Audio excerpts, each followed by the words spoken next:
పక్క బజారు కుక్క మన వీధిలో కనబడనంత వరకే మన కుక్క మన మాట వింటది. పక్క బజారు కుక్కలంత ఐక్యత లేదు, కుక్కలంత కొట్లాట లేదు. నిజంగా అండి, కుక్కలంత ఐక్యత లేదు, కుక్కలంత కొట్లాట లేదు. ఇది ధరిస్తే పక్క బజార్లో ధరిసిద్దా? ఐక్యత. అలాగా నా బజార్ది ఈ బజారుకు వచ్చిందా? మీకు తెలియదు ఏముంది. ఇక ఏందో దీని ఆస్తంతా అది రాపించుకొని పోయినట్టు అనుకుంటా అస్సలు ఇక అవి ఇక దుమ్ము కొట్టుకుంటు తెలుసుగా మనకి. పక్క బజారు కుక్క కనపడినంత వరకే మన కుక్క మన మాట వింటది. అది కనపడిందంటే ఇది వినదిగా, దీని బుద్ధి ఆడ బయటపడిద్ది. పిల్లి కూడా అంతే. ఎలుక కనపడినంత వరకు పిల్లి మన మాట వింటది. ఎలుక కనపడేసరికి ఆ పాత్ర ఆడ పడేసి ఎలుకమ్ముడు బరిగెత్తడం మొదలుపెట్టింది. పిల్లికి వాడు ఎన్ని చెప్పినా అది వింటల్లా. ఏయ్ రా అంటున్నాడు, పోరా అని చెప్పి ఇక దాని పని అది చేస్తుంది. ఇప్పుడు నేను చేస్తే మీకు నవ్వు వచ్చింది కదా, మన శరీరం చేస్తున్నది అదే. అర్థమైందా? సన్నివేశాలు మనకు ఎదురు కానంత వరకు పిల్లి కానీ అన్ని పనులు చేసినట్టు ఉంటుంది మన తంతు. సన్నివేశాలు ఎదురైనప్పుడు మన అసలు రంగు బయటపడుతుంది. మనలో దాగి ఉన్నటువంటి పాపము వ్యక్తమవుతుంది. ఎంతమంది ఒప్పుకుంటారు? కరెక్టేనన్నా, నన్నెవరు రెచ్చగొట్టపోతే నా అంత మంచిది లేదన్నా, నన్నెవరు కదిలించకపోతే నా అంత మంచోడు లేడని. కానీ పని కట్టుకుని నన్నే వచ్చి కదిలిస్తారు, అది నా బాధ అన్నా. అంటే నీ బుద్ధి ఆడోసాడ బయటపడుతుంది. ఎక్కడ నువ్వు దొరుకుతావో, ఎక్కడ నువ్వు వీక్ అవుతావో, ఎక్కడ నువ్వు బెండ్ అవుతావో ఆ లిస్టు నీ దగ్గర కూడా లేదు, కానీ నీ శత్రువగు సైతానుగాడి దగ్గర ఉంది. ఇది నిజం. ఏమైనా అర్థమైందా నేను చెప్పింది? ఎంతమందికి? రైట్, బాగా వినండి. వాడికి తెలుసు.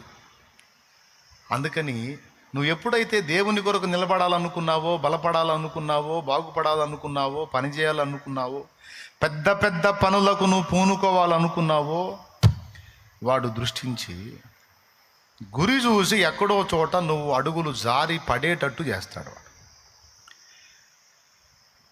అడుగులు జారి పడేటట్టు చేసి పడ్డ దగ్గర నుంచి ఇక కూర్చుంటాడు నీ దగ్గర. వాడు పడేసేది వాడే, పడే పరిస్థితులు కల్పించేది వాడే, దానికి వాడికి కోఆపరేట్ చేసేది నా శరీరమే, వాడికి ఉప్పందించేది మన శరీరమే.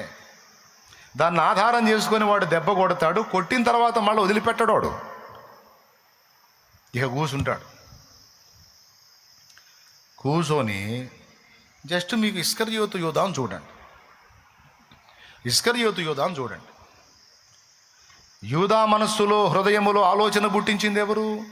యోహాను సువార్త 13వ అధ్యాయము 1వ వచనం నుంచి చదివితే, ఆయనను అప్పగింపవలెనని అపవాది యూదా హృదయములో ఆలోచన పుట్టించి ఉండేనని రాసుంది చూడు.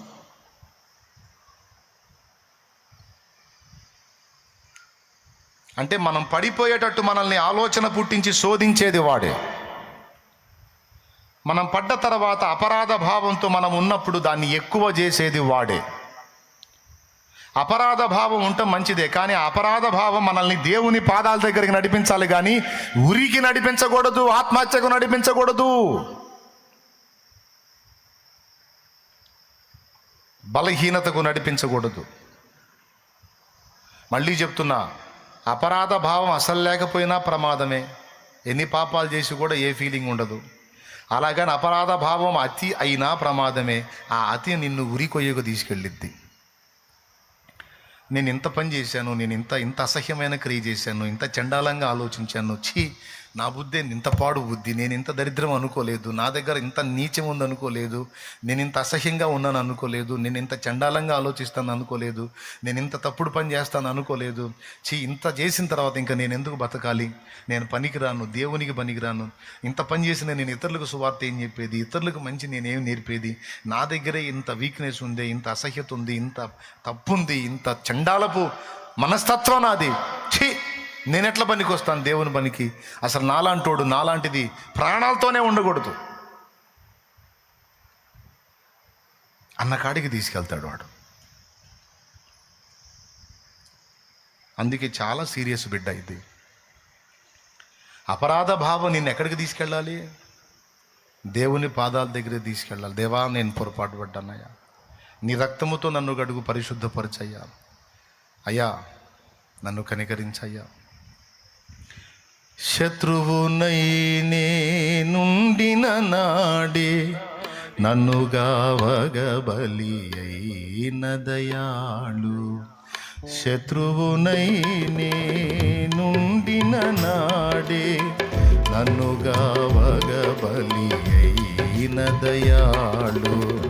దాసుని దోషము లెంచకుమయ్యా, దాసుని దోషము లెంచకుమయ్యా, నీవుగాక నన్నెవరు క్షమింతురు, నీవుగాక నన్నెవరు క్షమింతురు, నీవుగాక నన్నెవరు దాతురు.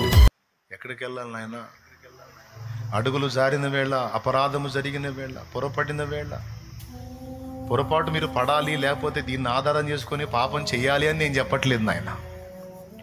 ఈ జీవన యాత్రలో జరుగుతున్న పోరాటంలో, నీ మనసు మీద దుష్టుడు చేసే దాడుల్లో, శరీరేచ్ఛలను రెచ్చగొట్టి నిన్ను బలహీనపరచాలని వాడు చేస్తున్న కుట్రలలో, ఎక్కడో చోట, ఏదో ఘట్టంలో, ఏదో సందర్భం, ఏదో ఒక విషయంలో నువ్వు డిస్టర్బ్ అయ్యేటువంటి ప్రమాదం ఏర్పడినప్పుడు, శత్రువు నిన్ను శోధించి గెలిచినప్పుడు, వాని నుండి నీవు తప్పించుకోవటానికి యేసయ్య రక్తము, యేసయ్య రెక్కలు, యేసయ్య పాదాలే నీకు ఆశ్రయం, నాకు ఆశ్రయం, మనకు ఆశ్రయం. పాపం చేయొద్దు, అది ఎప్పుడూ మంచిది కాదు. పాపం ఎప్పుడు మనకి ఇబ్బందినే తీసుకొచ్చింది కానీ ఎప్పుడు మంచిని తీసుకురా.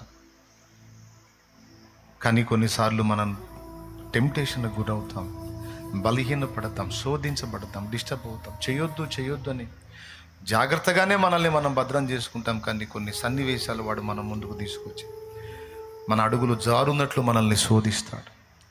అలాంటి తరుణములు ఎదురైనా కూడా బిడ్డ, నీవు నేను మనం గ్రహించాల్సిందంటే యేసయ్య రెక్కల కిందికి పరిగెత్తాలి.